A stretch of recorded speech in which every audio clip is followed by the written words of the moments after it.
এগুলো কি গো? এই তো সর্ষের খোল নিয়ে এসছি, 2 কিলো মতো আছে। ওই ঝুলিয়ে রেখে যাব, খাবার পরে খেতে পারবে, আমি না আসলেও মাছে খেতে পারবে। আর এটা ছিপি।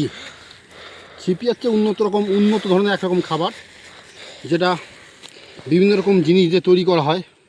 আমি যদিও পড়ে দেখিনি, দেখো ছোটো ছোটো, যেহেতু আমার ছোটো মাছ তাই ছোটো ছোটো, বেশি না। 1 কিলো নিচ্ছি, 1 কিলো দাম নিচ্ছি 120 টাকা।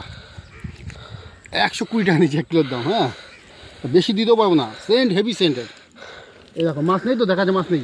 এই মাছ দিলে শুনেছি কি মাছ পাগলা হয়ে তার খাবারের জন্য ছুটে আসে। দেখবা একটু পরে এখানে কত মাছ আসবে দেখবা। হ্যাঁ, শস্যর দানার মতো ছোটো ছোটো, এটা বিভিন্ন সাইজ হয়।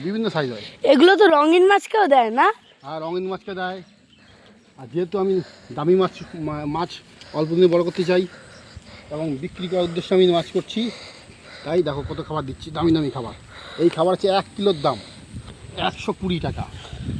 ঠিক আছে, এই দেখো দিয়ে দিলাম। একটু পরে দেখবা মাছ, এখানে কত মাছ আসে দেখবা। তবে এই যে এই আমার হাতে রয়েছে, আর দেবো না। এই দেখো কত মাল রয়েছে, 1 কিলো নিচ্ছি, ওই আন্দাজ করে 100-150 গ্রাম দিয়েছি। আর দেবো না, কেন বলো? আর দিলে আবার মাছে অতিরিক্ত খেয়ে ফেললে মাছের ক্ষতি হবে। অতিরিক্ত কোনো কিছুই ভালো না। আর এই দেখো বন্ধুরা কিনে এসছি, কেরোসিন তেল স্প্রে করবো। খাবারটা আগে মাছ খেয়ে নিক, তো সাইড দিয়ে স্প্রে করে দেবো। ছোটো ছোটো পোকা হয়েছে, 4 হাত পা যুক্ত পোকা, যাকে হাঁস পোকা বলে। ওই যে পোকাগুলো দেখতে পাচ্ছ, ওই যে হেঁটে বেড়াচ্ছে, ওইগুলোই তো। হ্যাঁ, ওই হাঁস পোকা কী করে, মাছের কি বলে ওটাকে, মাছে আঁশ খেয়ে ফেলে। আবার আরও ছোটো মাছ হলে গলা কেটে ফেলে, মাছে বিভিন্ন রকম রোগ এসে যায়। হ্যাঁ, এই রোগ থেকে বাঁচানোর উপায় ওকেই মেরে দেওয়া। ওগুলো পুকুরে আপনার জলের মধ্যে তৈরি হয়, তো ওগুলোকে আমরা মারবো বলে কেরোসিন তেল নিয়ে এসেছি।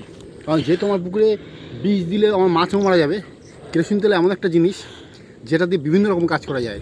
যেহেতু চাষ মহলে দীর্ঘদিন আছি, আমি জানি যে কেরোসিন তেল ব্যবহার করলে এই পোকা মারা যায়। তাই আমি এই পোকা মারার জন্য কেরোসিন তেল নিয়ে এসেছি।